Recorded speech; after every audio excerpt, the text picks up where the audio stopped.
Hello everyone. There are a lot of things that make me feel good.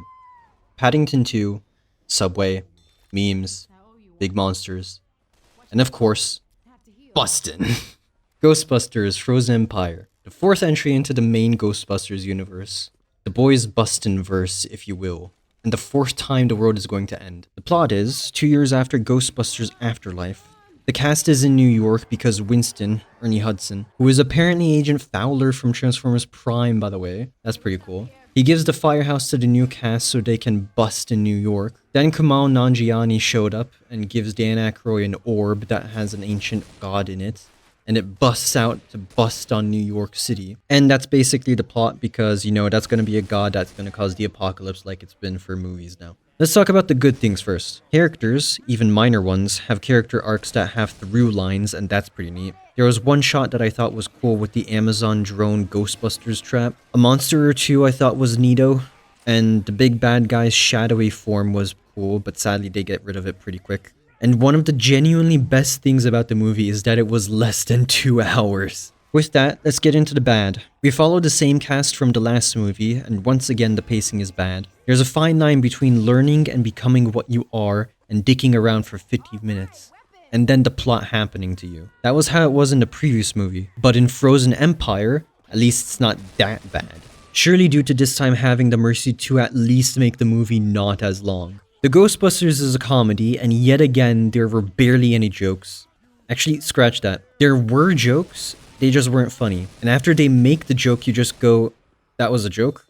With no laughter. This might also have to do to the fact that we're with the same characters again and they weren't likable in the previous movie, and that doesn't change here. This is the third movie in the Ghostbusters franchise where it doesn't have likable characters, forgets it's a comedy, and overstays its welcome. I'm not even sure what else to say. A part of why the movie just isn't that funny is because the writing isn't that good. To the point where in the movie, one of the subplots is that Phoebe isn't allowed to bust anymore. And at the end of the movie, before the climax happens, they have to have the whole gang together, right? So Mom, who's a bad mom, and I guess that's realistic, and so maybe you could say well written because she's consistently bad. But then she's not likable like how Bill Murray was in the first and second Ghostbusters. But anyway, Mom talks with Phoebe, and at the end she says, "Are you ready to be a Spangler again?"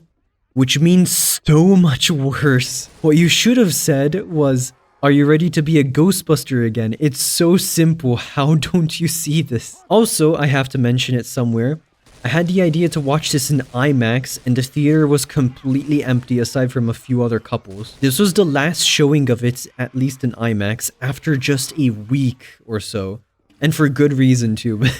And it didn't even feel like IMAX, especially coming after watching Dune. It basically only felt like I paid for a bigger screen and louder sound. But those weren't even formatted properly. Look, 480p can look good enough on your phone, but put it on a big flat screen and it doesn't look so good anymore. That's the same thing that just happened. It wasn't high enough resolution and there wasn't any fidelity in it either. And the sound was basically just louder, not even like specifically adjusted properly. I just had to mention this. Okay, for this video, I want to do something a bit different. I had watched the first Ghostbusters years ago, but for this movie, I rewatched that and watched all the other movies for the first time. So let's have a few lightning rounds. Okay, Ghostbusters, instant classic. Even though some things haven't aged well, it still very much holds up. I'm not talking about the effects, by the way. The effects are still very charming, and the franchise should have tried to keep it even in CGI. 8 out of 10. Ghostbusters 2. Somehow, even though this is just a second movie, most everything looks and feels cheaper, and the actors even look like they're washed up coming for a paycheck, even though they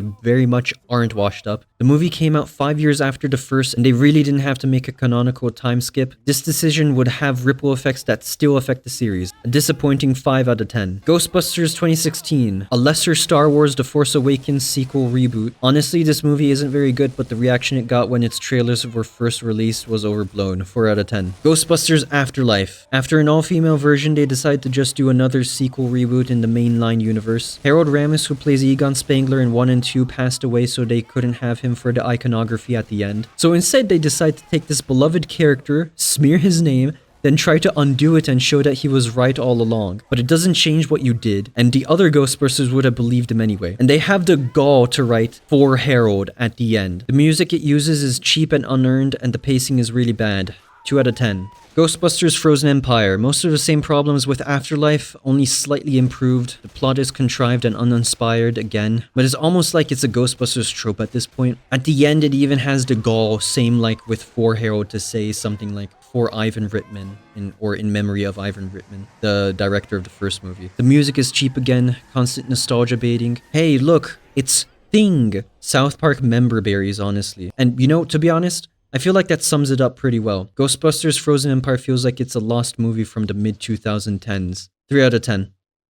And with that, we have our rankings. And since tier lists are popular, I guess this makes this the tier list. I'm not gonna say don't at me.